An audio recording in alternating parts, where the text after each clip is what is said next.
Hello there, YouTube. Welcome to another episode of A Friendly Chat About.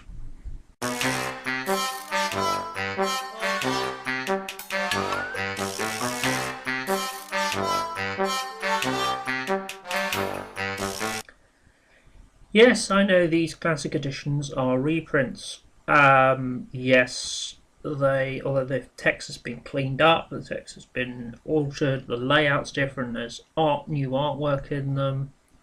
Essentially it's the same thing, but I thought I'd do a video on them anyway because not only has my sort of presentation of these products changed, but some of my views contain I've sort of I've changed slightly over the course of the year. So let us talk about this series of releases.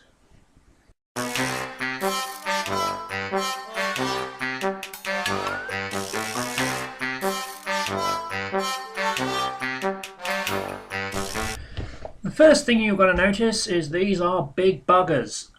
Look at the size of that. That is way bigger than its original. That's Tough Justice there. And here's Courtesans. Weird and Wonderful, which there was a shorter book anyway, but now it's slightly longer. And Oxy. Yes, reason why they're longer. I personally prefer size 12 times New Roman to size 10 times New Roman, which is Grimm standard. Reason being, I believe it's easier to read, particularly for those who are short-sighted or maybe those who are older. And sorry, not short, so long-sighted. So it's very easy to read size 12, and it's a far better size. I realise this makes the books longer and therefore more expensive. However, I think the expense is worth it for what you're getting. What you're getting is a very decent sized text for the most part. I'll admit I had to go back to size 10 for some of the character profiles and things because of the fact that there was just the sheer amount of text there. And I will work on not putting that amount of text in future when it comes to characters and archetypes and things, because of the fact that it's detrimental to how the book's laid out. Going back and laying out a text I'd already written, now I am further reaffirmed in my belief that you should lay out as you write. Which I have been doing with things like Horseblade and the novel I'm working on and other things. So yeah, it works a lot better, and you can spot things as you go through, and then constantly reread and spot things popping up again. Word, to me, works as a very good layout system, albeit with a few problems here and there when it comes to putting in pictures. And I will not be using box outs ever again in any of my products because of the fact they are so fucking annoying. Seriously, I despair how fucking annoying these things are. It is incredible. So in future products, don't expect any box outs. I will discuss everything in the central text, which is, I think, a better way of doing it, really, because things I've been boxing out, and you'll notice this as I go through, some things I boxed out, I'm thinking, hang on, why have I boxed this out? Why have I boxed it out at all? Because it's kind of essential rules here. So that should be in normal text size underneath the previous set of rules, which I've done a couple of times throughout all of them. I can't remember specifics, but I think every book's had at least one incidence of that happening. And yes, I do empathise Grimm. That's why I utterly despise layout, just as you utterly despise layout. and why in the future I will be laying out as I go along. Anyhow, so that's the basic changes I've made to the various books. Artwork-wise as well, I have put in a lot of artwork that didn't necessarily make the final cut in the original due to space more than anything else, and has been sort of remastered and reanalyzed. There's a lot of period artwork in Tough Justice. Rather than just use the same illustration for all the chapter divisions, I decided to do a different period illustration for each chapter, which is interesting. Although I did reuse Raven's Harriet's picture for the appendix, one of the appendices, but pretty much everything else is period art. Period art is brilliant because royalty free, but other than that, there are some issues. Oh, I do believe I also use. I've got to put him in the credits at the last minute, and that would be Master Silverwolf's hanging Doxy in Tough Justice. Sorry about that, Chris. I must have made a bit of a mistake there, but I have corrected that on the blog and various other places, so that's all sorted. And yeah, generally the laying out is a lot more interesting. You've got and I think Tough Justice works better in size 12, definitely, because of the fact that the examples read like my Shadow World plays. They read in a very good, sort of very clear text, which I didn't think they did before. And yes, back covers have got blurbs on. You'll notice, and some Courtesans didn't because the blurb is absolutely hilariously long. But the others have got sort of pictures, other colour pictures that again haven't necessarily made the cut because of the fact we have black and white interiors. This is my particular favourite on the back of Tough Justice. It is actually period art, and it is an execution. And yes, if you're wondering why Georgian satirical art like this, it's actually, it makes people look so ugly that the Vogons in the most recent version of Hitchhiker's Guide to the Galaxy were based, rather than on animal like most aliens are based, they were based on the rather ugly caricatures like this bloke here. I'm not sure if you can see that. They were based on people like that because it was far more monstrous than any kind of sort of rhino head like they do with the the Jem'Hadar in Deep Space Nine, or the Jadoon in Doctor Who, or other kind of sort of animalistic stuff. It's never as scary as just looking at Georgian cartoons. There's a good reason for that. Anyhow, yes, we shall go on looking each book individually.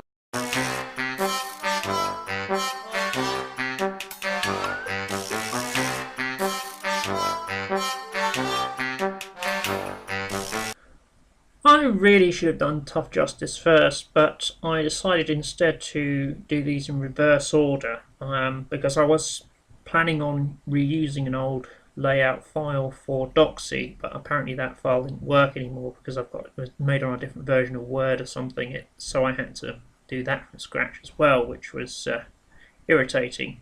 So my whole reason for doing Doxy first fell through almost automatically, but I still spent a while waiting for Tough.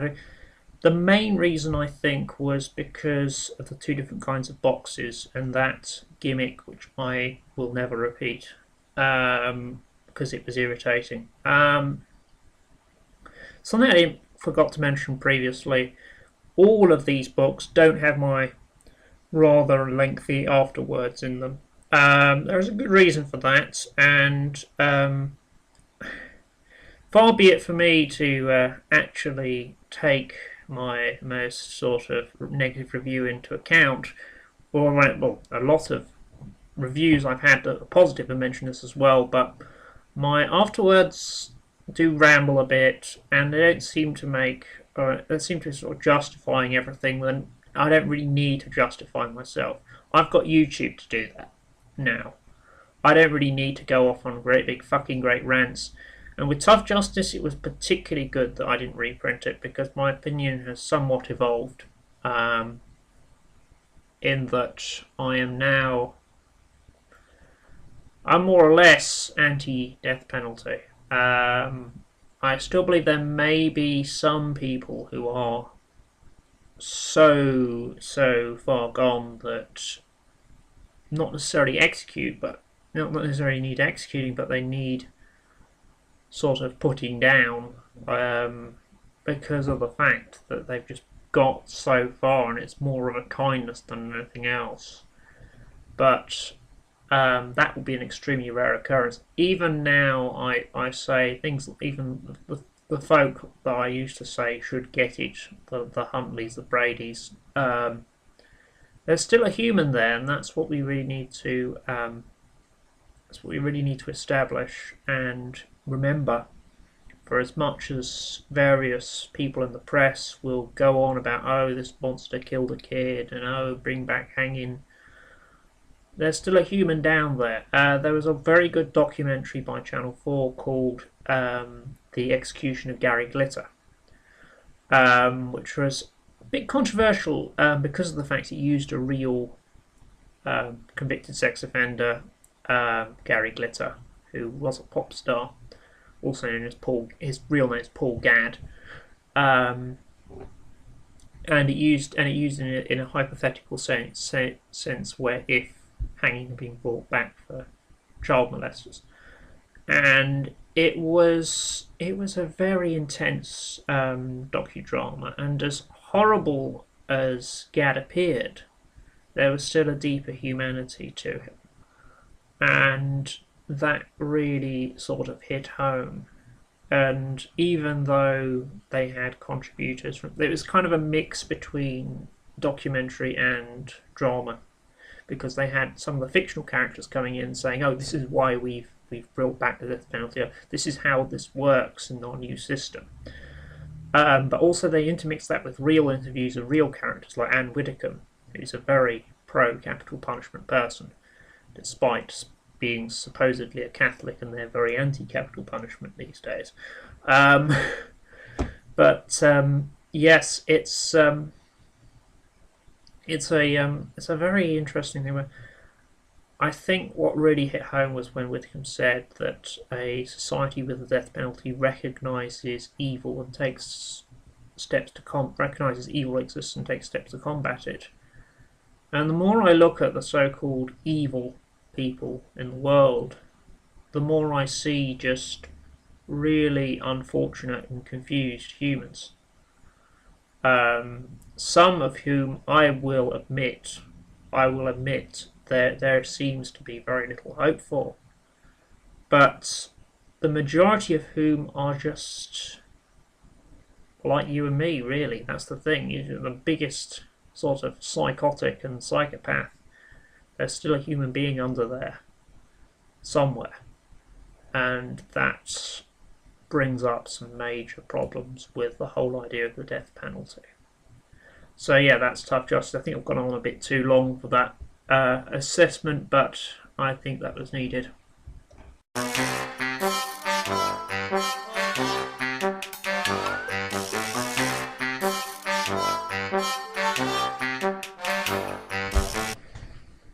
Isn't it a bloody good thing I didn't write this in the Fate system? I mean, seriously, we're talking 300 plus pages here with Courtesans, but bear with it. I think it really benefits from the larger print. It benefits from the sort of the bigger book treatment, and bigger book with less waffle, which is somewhat sounds contradictory, but it isn't. And I got to play around with some artwork that didn't necessarily make the cut originally. Mostly Master Silverwolf stuff, but with others as well. I believe Brad had a piece that from Stock Art that ended up in there, and yeah, it looks a lot better. It reads a lot better. just generally feels more like a game than a political piece, which was one of the criticisms I got in that really bad interview. And yes, as for my views, I'd say they've probably hardened a lot since then, so it's just as well I didn't write a new afterword. Um, Courtesans, yes, it's bigger, it's better. I believe it works better than the classic print edition because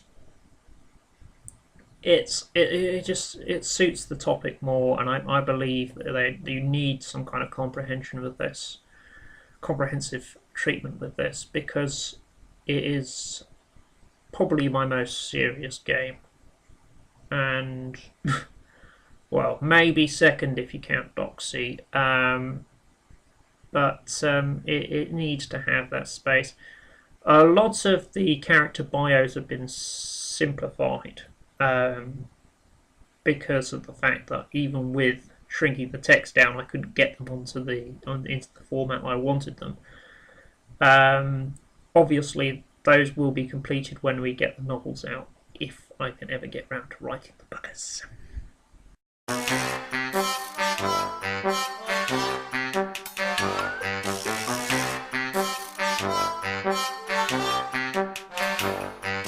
Seeing as I did the original basic layout, Doxy you may think, oh, he's not going to change it much, but I did actually have to start from scratch again. I think in starting from scratch again, I came up with a better laid out book and a better presented book overall.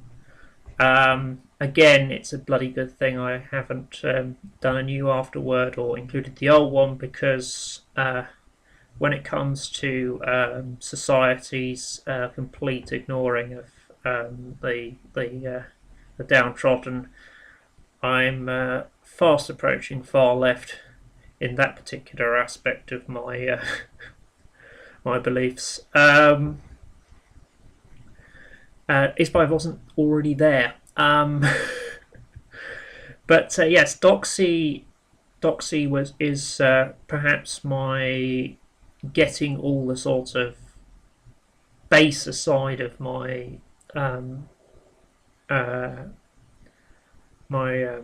sort of personality out into this one book, and sort of shoving all this sort of the sheer intensity of it in terms of sort of the sort of the violence, the grime. It's just so it's probably going to make a few people uncomfortable, and I wouldn't recommend it for the faint of heart, because of the fact I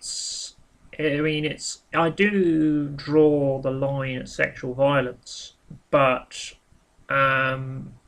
it does go into some details that you may not necessarily want to go into with your group, and that's fair enough. If it's not your thing, don't buy it.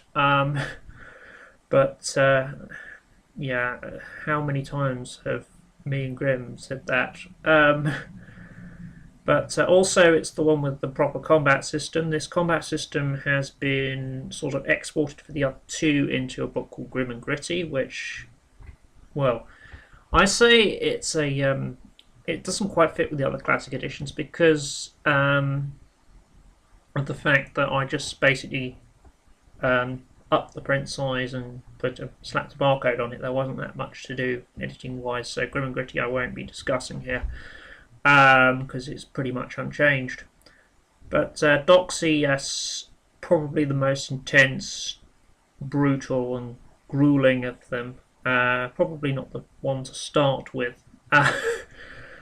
And yeah, if you fancy playing a big bunch of prostitutes and criminals blowing the shit out of things, this is your game.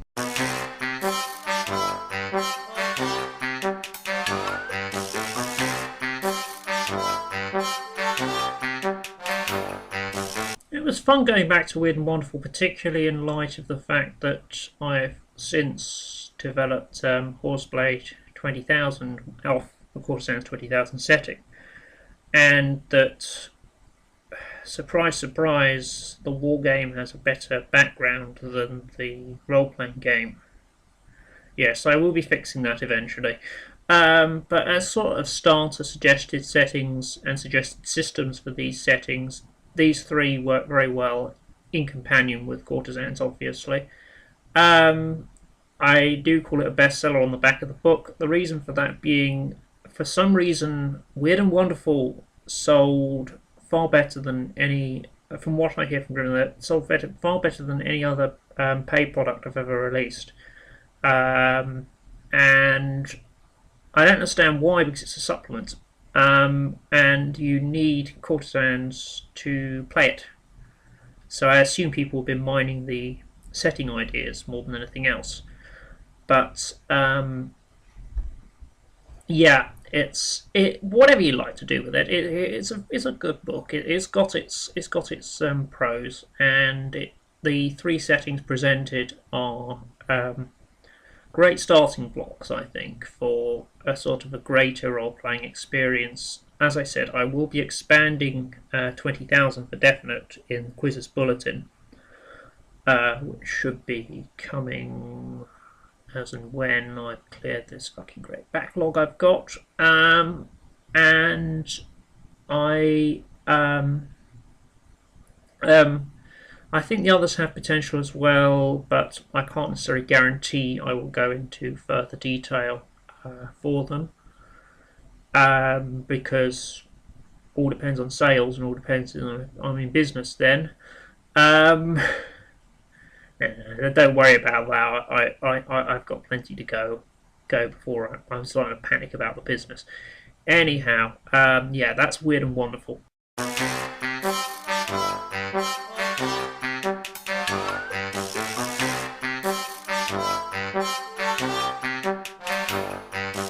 So that's my classic editions. Do check them out at the link below to my Lulu store. They will be going up on Amazon if you don't like Lulu for some reason at some point in the future. I am not entirely sure when. I was told 6 to 8 weeks. It could be that, it could be longer. We never know because Amazon don't inform us. Anyhow, yeah, they're very good value for what they are, I believe. I will admit that the pricing is high because of the fact the printing costs from Lulu soared a bit.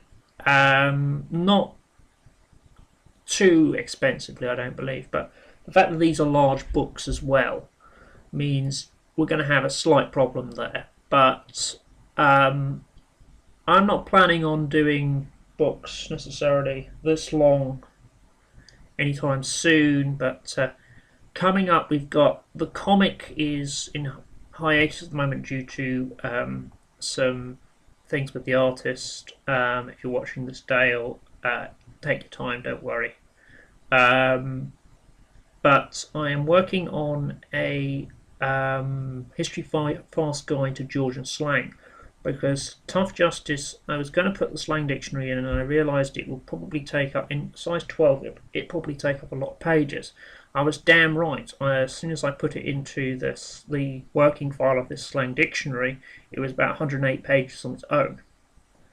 That's how big this bugger is. Yeah, I'm going to put that in. There'll be other material in there as well, such as how the English accents have evolved. A guide to 18th century politics and society, maybe religion as well, but we'll see about that. Anyhow, I shall let you know as and when that comes out. Thank you very much.